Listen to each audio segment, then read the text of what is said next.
The rain had just started when Elijah Carter heard the crash. It wasn't the kind of sound you could mistake for anything else. Metal screaming against concrete, glass shattering into 1,000 pieces. He had been unloading sacks of feed from the back of his old pickup. His 9-year-old daughter, Amara, helping the way children do, more curiosity than strength. "Stay here, baby," he said, his voice low but urgent. He didn't run toward trouble without reason. He'd learned that in the Marines. But trouble had a way of not asking your permission. The twisted wreck lay half across the 2-lane road, steam hissing from the hood, one headlight blinking uselessly in the rain.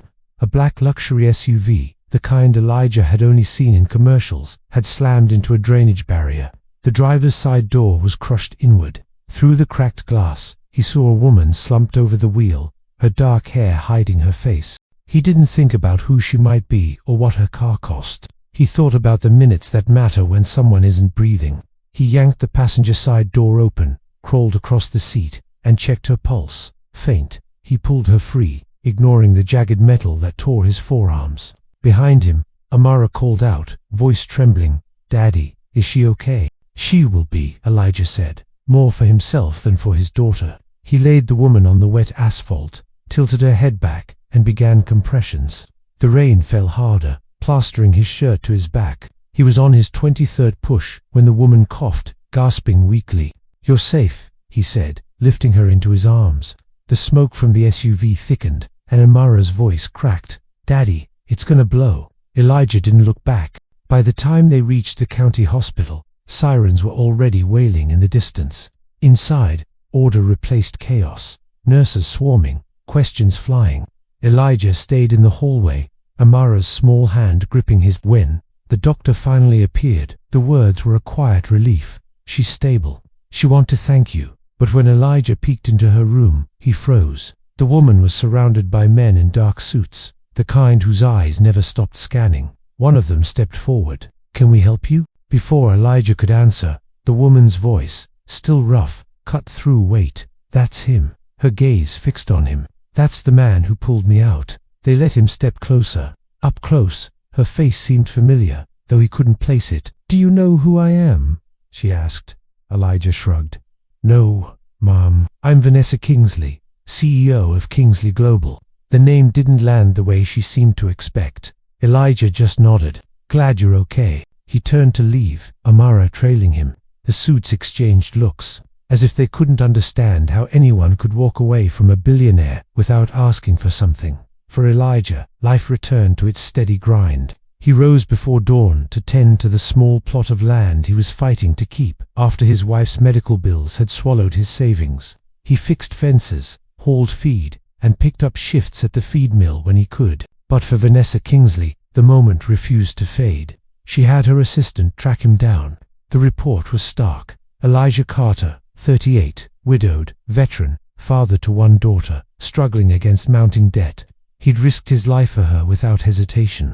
A week later, a sleek black car pulled into his gravel driveway. Vanessa stepped out, her tailored coat a sharp contrast to the weather-beaten barn behind him. "You didn't have to come," Elijah said, arms crossed. "I did," she replied softly. "I didn't thank you properly. You're alive. That's thanks enough." Her eyes drifted to Amara, standing shyly in the doorway, her patched jacket a silent testament to lean years. "Elijah, you saved me. I can't just walk away knowing what I know now." He shook his head. "I don't take charity." "This isn't charity," she said firmly. "It's gratitude, and maybe justice." Slowly, she told him what the police hadn't made public. The crash wasn't an accident. A rival conglomerate had tampered with her brakes, trying to force her out of a multi-billion-dollar deal that would bring jobs to marginalized communities. She'd survived because fate, or something greater, had put Elijah on that road. He studied her. "And you're still going back into that fight?" "Yes," she said, "but I don't fight alone anymore." Weeks passed before Elijah saw Vanessa again. She didn't come with cameras or reporters. She came with solutions that respected his pride. She connected him to buyers who paid fair market value for his cattle instead of the predatory rates local brokers offered. She introduced him to a grant program for veterans that funded essential repairs on his farmhouse and barn. She even arranged for Amara to attend a private academy through a community outreach scholarship, never mentioning that she had personally covered the tuition. Elijah resisted at first, suspicious of anything that felt like a handout. But Vanessa never pushed, never made him feel like a project. Her help was quiet, precise, and always came with the unspoken understanding that he owed her nothing. One cold evening, as Elijah was fixing a fence post, a black SUV rolled up the driveway faster than usual. Vanessa stepped out, her expression tight. "They've made another move," she said without preamble. "This time it's my family," she explained in quick clipped sentences. Threatening calls, cars following her teenage son, intimidation outside her mother's church. Elijah didn't hesitate. He grabbed his jacket, called 2 of his old Marine brothers, and within hours they were posted around her estate like sentinels. For 2 nights they stood guard under the hard glare of security lights. When a pair of black sedans rolled slowly past the gates, Elijah stepped forward, meeting the driver's eyes with a stare that promised trouble. The sedans didn't return. By dawn, Vanessa knew. Money could buy bodyguards, but not this kind of loyalty. Their bond deepened, but with it came the truths Elijah had learned to live with. One afternoon, while sitting on Vanessa's back porch overlooking the manicured gardens, he told her what he rarely shared. When Lisa was sick, he said, "We had insurance, but the hospital billed us like we didn't. I fought every claim, but you know what the guy at the desk told me? Maybe you people should get used to going without." Vanessa's eyes darkened.